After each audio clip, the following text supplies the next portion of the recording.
empowerment. There's a sense of empowerment in us, and also a sense of humility that lets us accept that we're human, that things aren't perfect. And maybe I have been making the same mistake over and over again. Like it's all okay. I'm human. And if I have the humility to accept that and I have empowerment, then I can meet the world through agency and this active gratitude. I'm grateful that Sharon's still here and I can talk to her, right? I'm grateful that there's a gym for me to go to. I'm healthy enough for me to get myself there. And I've got enough agency inside of myself that I'm going to do these things that I've decided to do. This is how we make life change, whether it be small or big. And how do we get to big life change? It starts with small steps. I'd like to take a quick break and acknowledge our sponsor, Function. Function provides over 160 advanced lab tests to give you a clear snapshot of your bodily health. This snapshot gives you insights into your heart health, your hormone health, autoimmune function, nutrient levels, and much more. They've also recently added access to advanced MRI and CT scans. Function not only provides testing of over 160 biomarkers key to your physical and mental health, it also analyzes these results and provides recommendations for improving your health from top doctors. For example, in a recent test with Function, I learned that some of my blood lipids were slightly out of range. As a result, I decided to start supplementing with nattokinase, which can naturally help reduce LDL cholesterol. And it did. In a follow-up test, I could confirm that this strategy worked. My blood lipids are now back exactly where I want them. Comprehensive lab testing of the sort that Function offers is just so important for health. I mean, how else are you going to know what's going on under the hood? And while I've been doing blood work for years, it used to be time-consuming, complicated, and expensive. In fact, I used to spend thousands of dollars per year trying to get this kind of data, and the data, frankly, were not all that good. But now with Function, it's extremely easy and affordable. A Function membership is only $1 a day, $365 a year. And if you think about the information it provides and the health challenges it helps you avoid and the proactive things that it can do for you to enhance your health, I truly look at it as a savings. To learn more, visit functionhealth.com/Huberman and use the code Huberman for a $50 credit towards your membership. Again, that's functionhealth.com/Huberman. Okay, so once again, we're talking about asking the right questions. There's no doubt that the families we're born into and the families we grew up around and the people we grew up around impact us tremendously. At what point does it make sense to try and think about the patterns that you were exposed to as a way to have more agency, to ask better questions about why? I think right now, in addition to this, not so little debate about the value of introspection versus just doing, and clearly it's both, there's also a debate going on about how much to think about the past and traumas, et cetera. I won't go into why this is really of the times right now, but the dilemma seems to be, do you look at your life as something that's happening now and focus on the why questions so you do what you need to do to make your life better? Or is there real value in identifying patterns that you observed or were forced to participate in as a kid as a way of having more agency? In other words, if someone sees or just verbally hears a pattern, does it actually help them make change? Yes, it does. Yes, it's insight that sets us free, and it's insight that puts us in the driver's seat of our lives. Otherwise, we're just reacting. So in the example that you gave, so imagine a person who had a very over-controlling parent. So they don't have insight and they become over-controlling themselves. They associate that high level of control with being powerful. They feel less vulnerable when they're being powerful. So they end up being over-controlling with their own children, just like their parents were. We say, okay, we can recognize that, and we'll say it's pattern repetition or whatever words we want to put to it. And we go, oh gosh, that person doesn't have insight, right? But when the person is doing the opposite, that's not necessarily good either. So a person could say, well, my parent was over controlling. I'm going to be easygoing, right? I'm going to be more easygoing. But if that person doesn't have insight, then they can become too permissive, right? So now they're not controlling things in a way that does make sense. They're not exercising the healthy control of the parent. So they could identify with what the parent did and do the same thing, or they could push away from it and do the opposite. But the opposite isn't good either, right? It's insight that lets us say, oh, no, my parent or parents were over controlling, and maybe that even it got to a place where it was very, very difficult and maybe even abusive. And I don't want to be like that, right? And I'm not going to be like that, but I'm not going to rush to the opposite pole either, right? And now I both have to and get to figure out what's a healthy level of control, right? How much control does it make sense to exert to keep the child safe, for example, but also to then allow the child enough latitude to be growing and making their own decision. So it's insight that says, oh, I see what that was in my past. And often we do need to do that often. early childhood experiences, especially experiences within family units, have a great impact upon us and often will guide our behaviors. And then kind of like automatons, we're acting one way or we're acting another and we don't know why. But it's insight that lets us gain the understanding. Here's how it was when I was growing up. I can look at that. I can see it, good, bad, or otherwise, right? And then I can decide, how do I want to integrate that information to how the whole me is going to be in the driver's seat of being a good parent. So there seems to be something fundamentally valuable about insights where we realize I want to push away from something, a pattern, or I want to get more like someone or something that is, would serve me better. And I realize that might just be a giant duh based on what you said, but I'm trying to think about what that means about the mind, about the human mind. Mm-hmm. I can imagine that there are instances where people are in patterns of behavior and they're struggling with them. They're not working for them and they know it and they want to make the change. This is the thing I hear all the time. I know I should do it. I know I should do it, but they don't do it. What you're saying is when we can know that pattern was something we observed, or we're doing the opposite of something we observed, doesn't matter which, suddenly we have agency. What do you think that is? This is a different kind of question than I've been asking up until now. Like, what is that? Because my clinician can tell me, hey, you know what? You should really start to eat better and get to sleep on time because we both know this isn't serving you well. And the person comes back and they're not doing the behaviors. They're not changing their behaviors. They're not changing. And then you ask them, hey, like, what is this about? And you get to a place where it reflects something in childhood. They're either going against or they're going with that pattern.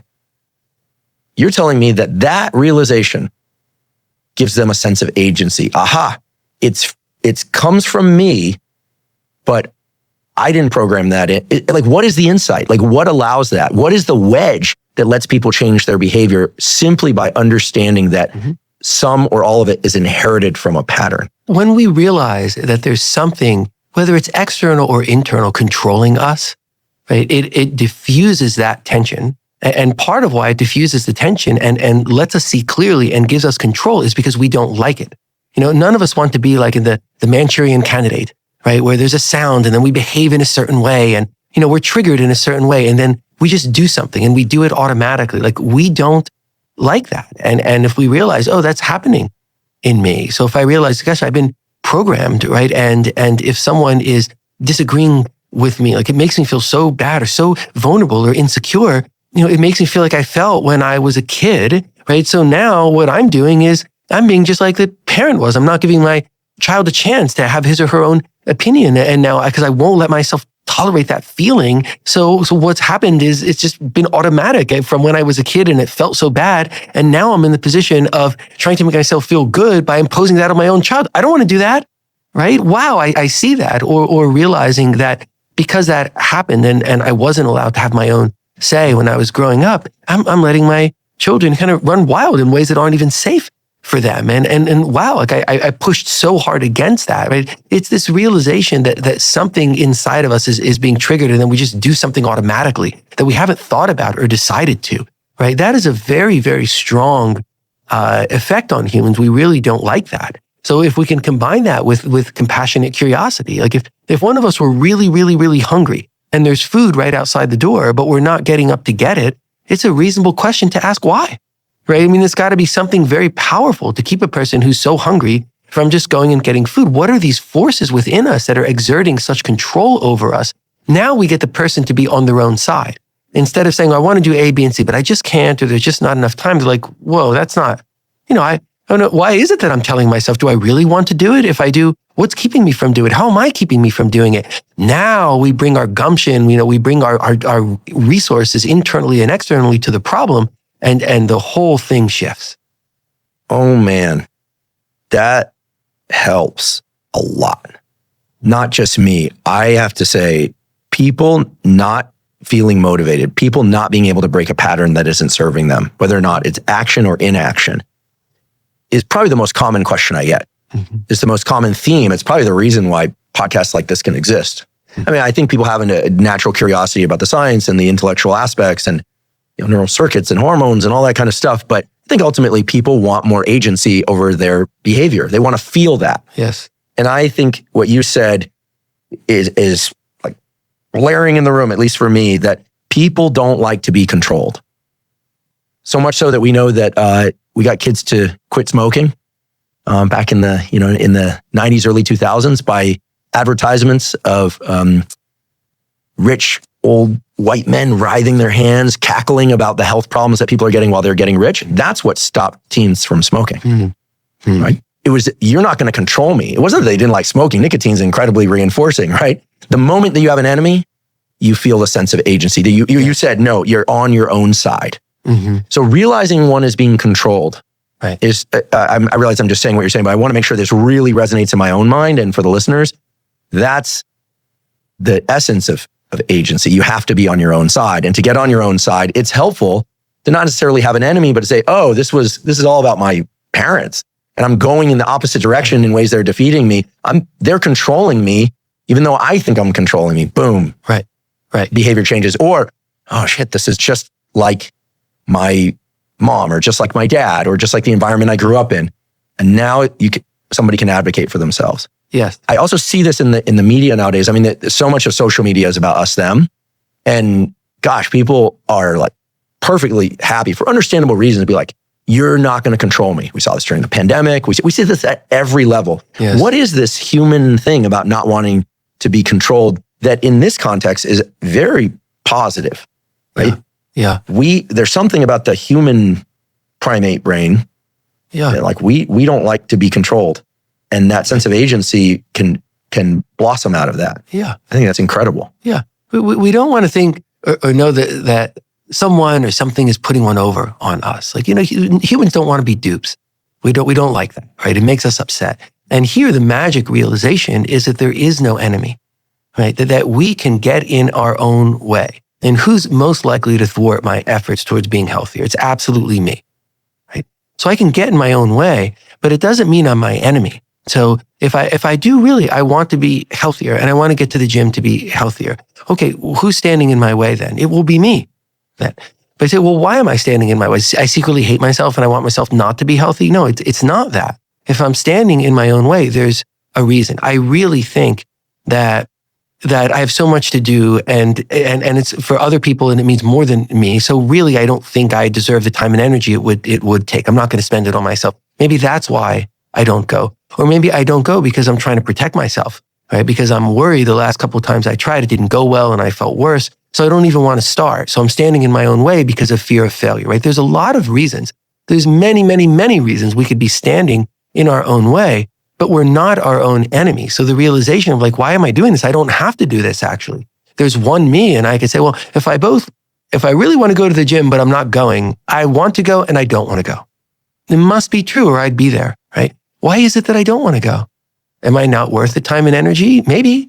Do I think there are more important things to do? Really? I do really think that, right? I'm not admitting it to myself. Am I afraid that if I try, I'll fail, right? There's got to be a reason for that. So let me get on the same page. As I've often said, to further the example would be, hey, you get to decide if you go to the gym or not. We just want you to be on the same page with yourself. Like you can decide not to. If you say, actually, there are things that are bigger priorities for my time now. Someone else is sick. I'm taking care of that person. That is what I'm choosing now.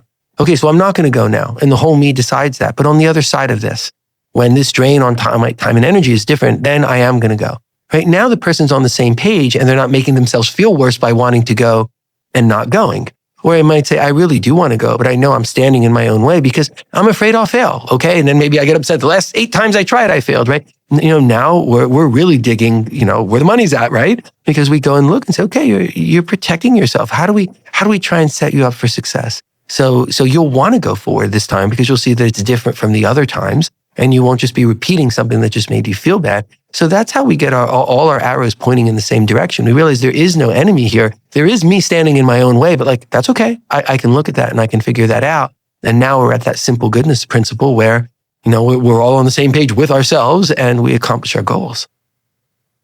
We wouldn't wish trauma on anybody, but how is it then that people who had reasonably healthy or trauma-free childhoods, how do they operate in the world? Are they moving toward things from a genuine place of curiosity and they're not pushing off anything in this, idyllic example? that they're not countering a childhood example. Does that represent the ultimate goal, that we're moving towards things because we want them and we're not resisting anything, nor are we copying bad patterns from our childhood? Yes, in the sense that I think that's what I would map to living intentionally, right? To being as self-aware as we can be, while also realizing we can't be completely self-aware, and then living intentionally. So yes, that's what we're trying to get to. And the presence of trauma, of real trauma that overwhelms our coping skills and leaves our brain function different going forward, it does make it harder, right, to achieve these things, which is why we want to look at trauma, if there are traumas in our lives, and how they may have changed us.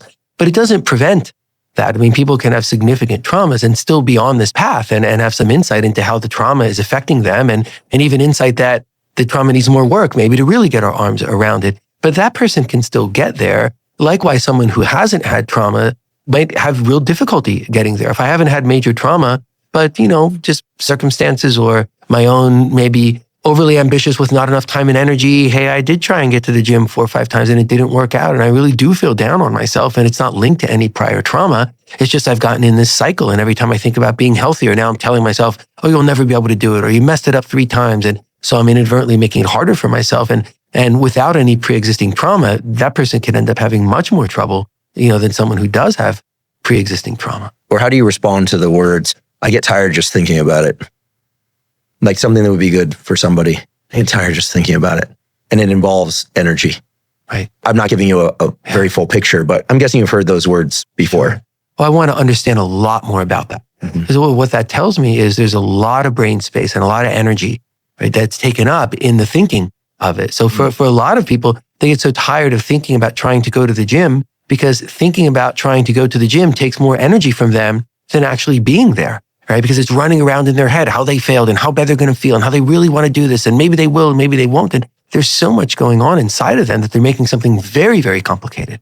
So I want to understand why all that energy inside, right? And is there a way that we can simplify that? That's a marker that there's something going on that we want to be able to get at, because it's not the healthiest process, to say that there's a lot of internal turmoil about something that almost certainly can be better understood and simplified.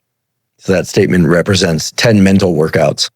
That is exhausting them. At least that's the sense it might give you. Yeah. With no improvement in physical health. So the 10 mental workouts just wasted that energy, right? There is no improvement in physical health. Let's take those 10 mental workouts and figure out, how can we turn that into one physical workout? That person's going to feel a lot better physically and mentally. I want to table a couple of common statements about the mind and psychology. I'm perfectly willing to accept that they're true, but I have a feeling they're at least not entirely true. Okay. One is, however you talk to others, that's also how you talk to yourself.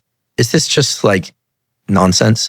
I mean, there's some people that are very harsh with other people. Are they walking around being harsh to themselves? Or are they like just peaceful in there and they're like externalizing all? I had a former colleague, let's just keep him anonymous, a former colleague. And he used to say, I don't get stressed, I give stress. Well, that feels true to me. He gave up all his cards by telling me that. So I was grateful for that statement. But he was very proud of it. He's like, I don't get stressed, I give stress. And I thought, I bet you he's pretty stressed in there. And then I realized, I don't know what the hell's going on in there. Maybe he's just absolutely right. So can we make that assumption that how people treat others is really how they treat themselves? No. Sometimes that may be true, but sometimes that may not be true. So the statement has no validity. Maybe yes, maybe no. You have to look at the person and look at the situation. For most people, when there's a difference between the two, it is not the person who, say, is externalizing all that stress, giving everybody stress, but they feel calm inside, right? That is not a healthy way to be. And there's something going on there that's different, right? That is an issue that warrants really looking at and addressing. There's a problem there.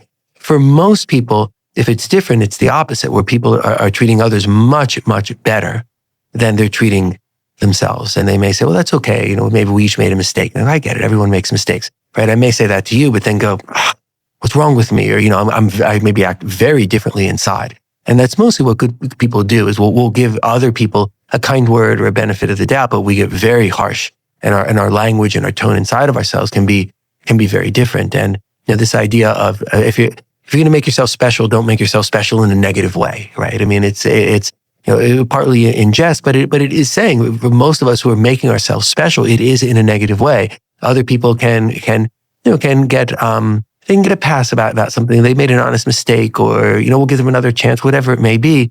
But for us, we may use much harsher language. What's wrong with me? I'm an idiot. I messed that up again. And there's a lot of that going on inside of us. So no, if we're treating other people kindly, it may be that we're treating ourselves kindly inside, but that is certainly not a given. And if we're being unkind to other people, that most of the time there is some real turmoil and that person is not feeling okay inside. The person who's making other people unhappy and they themselves feel okay, that's a different kind of problem, and it's not a common one. In your book, you talk about intrusive thoughts and things that people can do to deal with intrusive thoughts. If you wouldn't mind, could you give us a few examples of things that people can do to deal with intrusive thoughts? Mm-hmm. Well, the first is we have to identify it.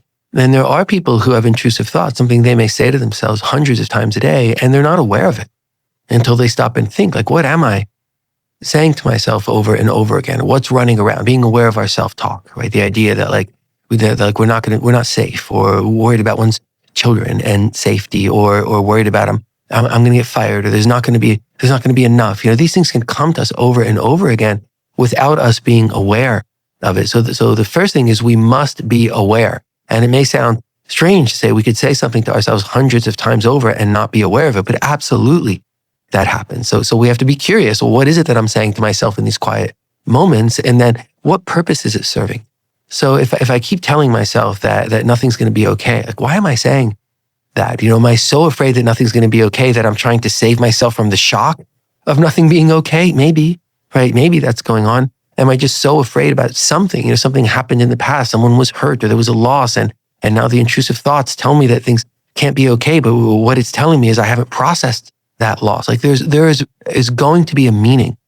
There is a meaning to intrusive thoughts. There always is. So we want to recognize them. We want to look for that meaning. And then there's strategies of what we can do. And they can range from thought redirection. Sometimes we think something because we're thinking it over and over again. And if we thought redirect, it gives us greater control. Sometimes we diffuse some of the energy in it by understanding, why we're thinking that thing, and maybe taking measures. If I'm worried that like I'm not safe and things aren't going to be okay, maybe I'm letting myself be in an unsafe situation, right? And I need to change that situation. This is a place sometimes medicines can help. So there are a lot of things that we can bring to bear, but we first have to recognize that they're happening, and then running countercurrent to modern mental health. Often is we have to actually understand why, if we want that to change for the better, if we want to really get into the engine and figure it out instead of just trying to polish the hood and, not look at where that problem is coming from.